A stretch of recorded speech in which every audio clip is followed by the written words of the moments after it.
Sagittarius Sun and Rising. Welcome to your September 2023 Astro Update. It's Raina here.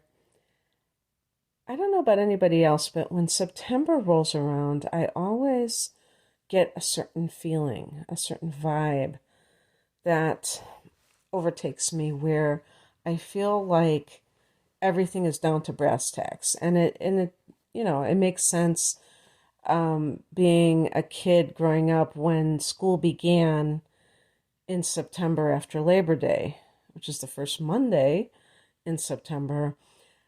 And I didn't, because I liked school, I always liked that feeling. And it never really has left me. Of course, the summer being over, the summer is symbolic for that kind of freewheeling type of energy. And there's something about autumn that makes you really kind of buckle down. And while I've had to redo this because I made an error. And I was just thinking, okay, so Virgo is Sagittarius' 10th house. So that means that it makes sense that if you have Virgo transits through that 10th, that, the person's going to be very focused on career matters because it's in Capricorn's domain, in Earth house, yada, yada. So, yeah, anyway, that was just something that came into my mind. On the 3rd of the month, as the sun is in that 10th house, remember, Venus goes direct. Venus has been in Leo since early June. So it's been hanging out in people's houses, whatever that house is for that person, since early June. And in Sagittarius' case, it has been in our 9th house, which is the house that we rule. So,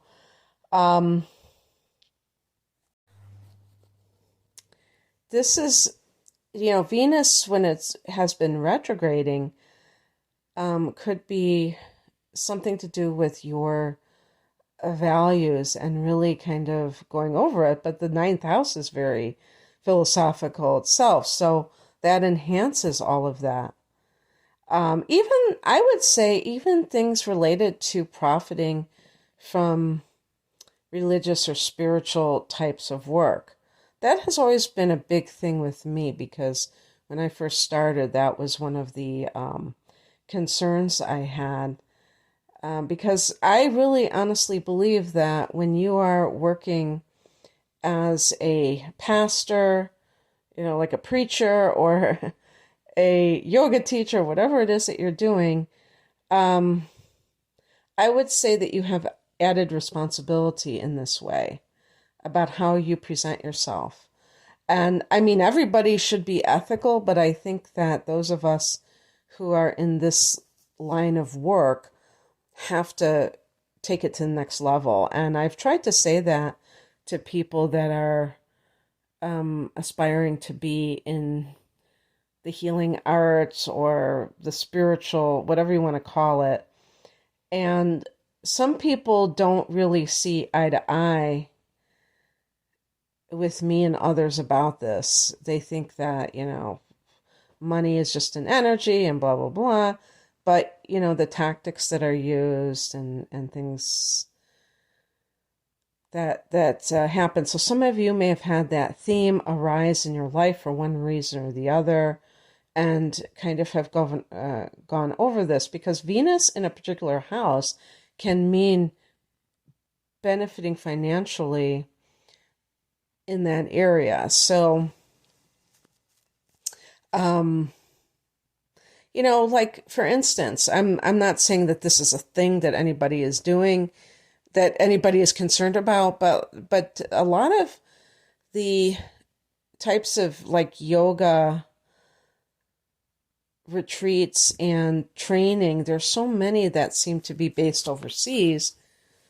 And like I have noticed this is more and more like almost like this vacation where you happen to train to become a yoga teacher in a very short period of time. And is this really the best way. It might be very convenient. It might be, a great way to do something very quickly. But sometimes I think that things get lost in translation or, doing things so quickly and also trying to be on a vacation and taking advantage of that. And, it seems like, and even if you go on a retreat, there's all these luxuries and it costs all this money every night. And it's like, but they're called like yoga retreats. So the question becomes, how do you really combine the spiritual part of your experience with the accommodations and the activities that you're engaged in? I just feel like, there's always room for reflection. But this may be the time that some of you manifest these kinds of situations, because the ninth house can be long distance travel and Venus can be pleasure, and you could even say luxury. And so you may have some kind of luxury that has a spiritual angle to it. And maybe, now that Venus is direct, you think, hey, it's okay, I can do this. The very next day, our ruler, Jupiter, goes retrograde at 15 degrees of Taurus. So this is going to fall in the sixth house for Sag. And this is an area that is about service to others. So here we go. It makes you wonder that those two things are happening a day apart. So some kind of decision a person makes can affect the work that they're doing. They're turning that inwards. Now, Jupiter, being the ruler of the ninth house and philosophical, is turning that focus or attention to the inner parts of the person's psyche or soul. And, is what I am doing for the work that I do, is it beneficial for others? Does it help others grow? Am I helping? Jupiter is about growth. Expansion, I would say, is a big part of Jupiter. Am I helping other people to grow? Am I growing through what I am doing too? Because the work that you offer also has a component of your own, of self-growth. Also, is it ethical, what I'm doing? And this goes in alignment with what I just mentioned as well. So if for some reason you have the kind of job, I would even say, I don't know if this is actually true, but with clients and things like that, if you find that things slow down a little bit, just understand that it's temporary and it's necessary because it gives you time to think. But who knows, you might get even more of this happening, more opportunities that you overlooked or the timing wasn't right. On the 14th, we have a new moon at 21 degrees, 59 minutes of Virgo's, pretty much 22 minutes. In Virgo, new moon, 10th house of career, new direction. So isn't that interesting that Jupiter goes retrograde in the work sector and we have a new moon in the career sector? Because to separate those two houses out, to me, the sixth house is the actual work itself, and it's also our daily schedule. So sometimes that factors into what we're doing. If somebody feels very like like they have time poverty, like they don't have enough time to themselves, even if they really like what they do, it's going to be problematic. If they have a long commute, if they have long work hours, it's going to be difficult. They're not going to have much energy or actual time for much of anything else. Maybe on the weekends, but then you're trying to catch up with your household stuff. So this is how people can get distracted from other things by just trying to be on that hamster wheel. And Jupiter, by the way, Jupiter in the sixth house can also be about freedom and travel, maybe even being a digital nomad. Oh, yeah, Uranus is in the sixth house. So Uranus is about technology, and with Jupiter here, you could be either trying to become a digital nomad, maybe traveling with your work, or just not having to report to an office. So the new moon in the 10th could bring new opportunities and just developments. On the very next day, Mercury turns direct at 8 degrees of Virgo. And as I have been noting, the degree that Mercury went retrograde, and as I record this, Mercury is going retrograde in a couple of days, 21 degrees and something minutes. I don't remember how many minutes, but the new moon is 21 degrees 59 minutes. It's very, very almost exact, but the degrees are exact. So what this tells me is that something that occurs during that Mercury retrograde that is connected to, and even just look at that date of August 22nd. If you are listening before then, just keep that in mind. The 22nd or the 23rd, think about that, because there might be something at that new moon that kind of fulfills the promise of whatever it is that you were rethinking. So Mercury going direct here could mean that plans for your a new career or a new chapter of your career are going forward. On the 23rd, the sun goes into Libra, which is a friendly angle to Sag. It is a sextile, and it's coming from the 11th house. So this can be very good for networking. And depending on what you're doing, maybe you're starting a business, even though the new moon happens to be in the 10th house. I would look at that as a possible. I think the 5th house is supposed to be the business that you own, but the 10th house, that is to me like your trade. And so if you're doing something, if you're an entrepreneur, I don't see why the 10th house isn't relevant and that new moon isn't relevant. And it's very possible that networking is a great way to get the word out about what you're offering, and kind of starting with the people that you know, perhaps.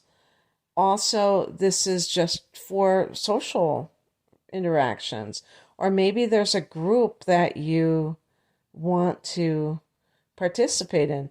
You're going to have a solar eclipse here next month, so that could bring in an influx of people. This is also the house of hopes and wishes. So, and you know, it's the house of friendships, and sometimes friends can help you achieve your wishes. So it's not mutually exclusive. You might find that something like that is occurring. On the 29th, we have a full moon at 6 degrees of Aries, and this is falling in Sag's 5th house. This is related to love and creativity. So the possibilities include, associating with someone, and realizing around this time that this person is actually I was going to say relationship material, but this is not the house of relationships. That would be the 7th. More like love material. Like instead of like platonic friendship, but actual romantic love. It could be ending some kind of, what do they call those? Ener- Energetic cords to someone from your past who you have felt tied to, and maybe it even feels oppressive. And you're able to just let it go. That means when you let it go, it doesn't mean that you hate that person. Actually, just the opposite. Because hatred is a negative attachment. And it could really be coming from the fact that the person does love that individual, but they feel hurt, which makes them feel like they have vengeance inside of themselves. I'm talking about letting somebody go in love and not feeling resentment anymore. So maybe it's a form of forgiveness and release. This could be conceiving a child. This is the house of conceiving children. So take that under consideration. It could be the house of conceiving an artistic project. So your creative baby. And then the last thing that I think of in terms of creativity is finishing a creative project. Now, this is the area that you had a solar eclipse in back in April. So it's possible that something that you began at that time is now in at least the early stages of completion. Oh, one thing too is if you have been in a dating situation, this could be the time when it's like, okay, we're either going to break up because we're just not taking it to the next level, or we're going to, whatchamacallit, like we're going to commit to one another in a monogamous way with an eye on either moving in together or marrying. It's like kind of that do or die for the relationship. So anyway, I hope that this resonated with you, Sag. If you would like a private reading, I have my double readings, which are astrology readings, full-length astrology readings for a special price. I sell these readings separately. An hour of natal chart analysis, an hour of transits, and I also have a version of this with the chart and a full-length tarot reading. But now I have the whole enchilada, which combines three: the 2 astrology readings plus a full-length tarot reading. And you can find out more information about those readings and my standalone readings, like my career readings, my love readings, readings for reading a child's chart for their talents and temperament, at the link below. Thank you for listening. Take care. Bye.